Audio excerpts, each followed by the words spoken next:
Kenapa kita bersatu kalau mereka orang-orang yang bukan pribumi Indonesia menganggap kita pribumi Indonesia adalah sebagai budak-budak mereka? Berani nggak tes DNA? Berani nggak tes DNA? Berani nggak tes DNA?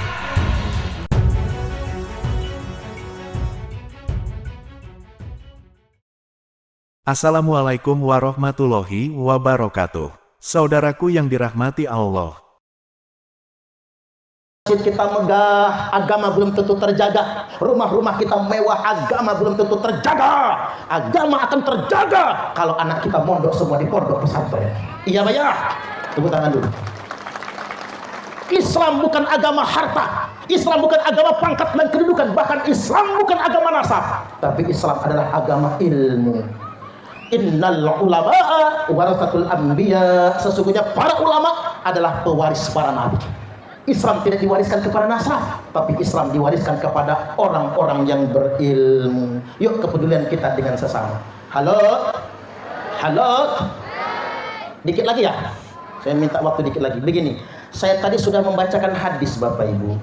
Thumma fitnatu sarra dakhaluha min tahti qadama rajulin min ahli baiti.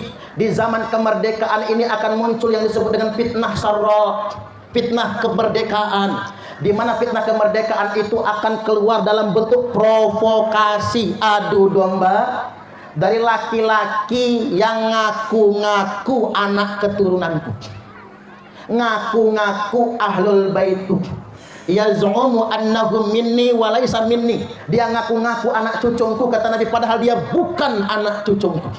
Wa innama awliya'iyal muttaqun, padahal semata-mata anak cucuku adalah orang-orang yang bertakwa.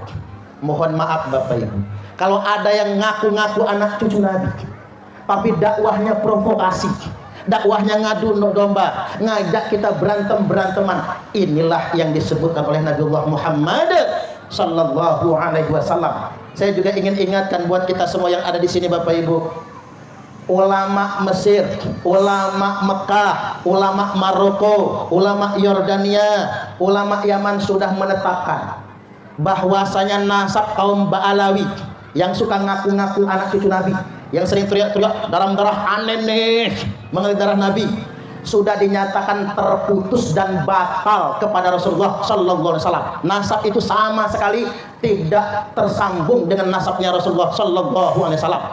Jadi kalau di antara mereka ada yang jadi ulama, kita hormati sebagai ulama, tapi tidak boleh ngaku-ngaku anak cucu Nabi.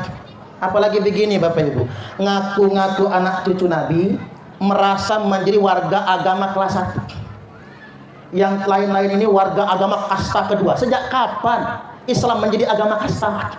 Jangan sampai sedemikian rupa mereka merasa lebih istimewa dari orang lain. Apa kata mereka? Kakinya Habib ahli maksiat itu lebih mulia daripada kepalanya kiai. Na'udzubillah.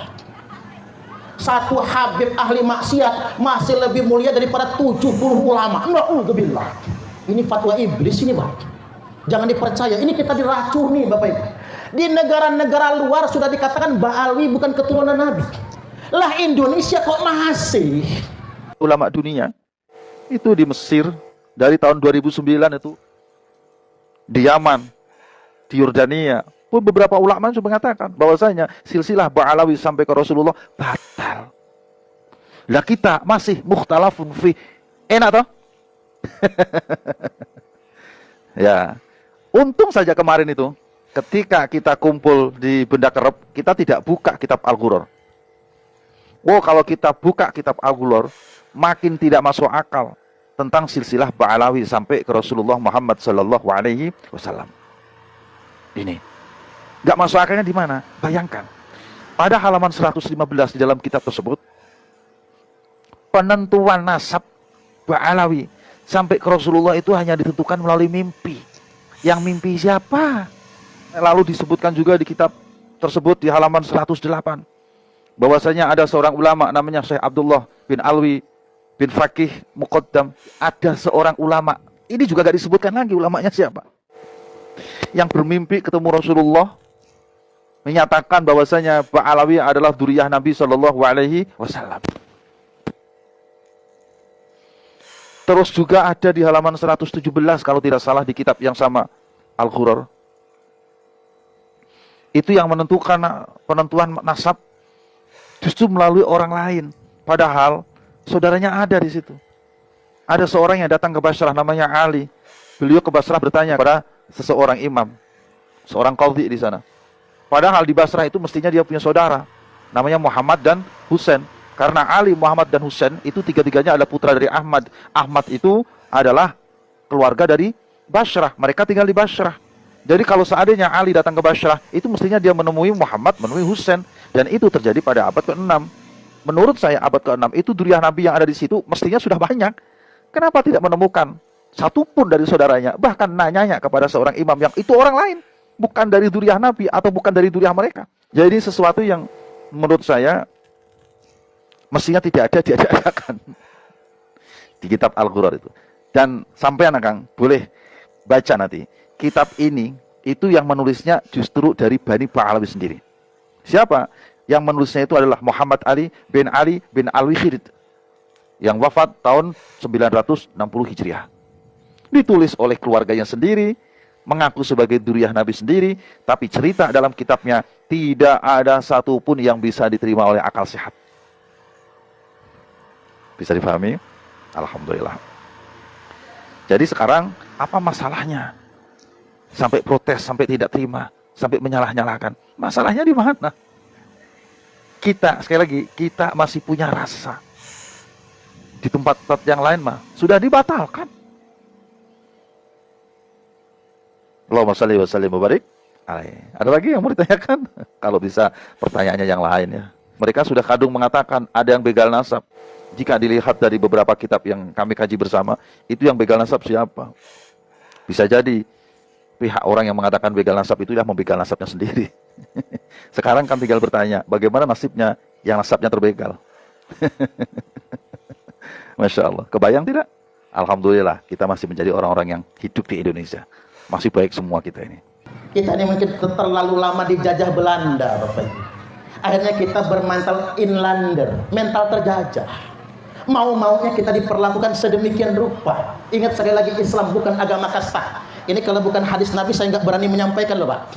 Makanya dalam peristiwa Futuh Mekah, Nabi kemudian tiba di Mekah dengan kendaraannya, dengan untanya. Begitu masuk area tawaf, saking banyaknya manusia, 10.000 pasukan Nabi ditambah masyarakat Mekah nggak bisa masuk arena tawaf. Kan di zaman biar tawaf bisa pakai kuda, bisa pakai unta ya Pak. Nah karena nggak bisa masuk arena tawaf, Nabi terpaksa jalan kaki. Sahabat ini ngomong apa ngapuro Kanjeng Nabi? Mestinya jenengan naik kendaraan kok jenengan jalan kaki? Apa jawab Nabi? Tidak ada lagi kelas sosial, tidak ada lagi kasta.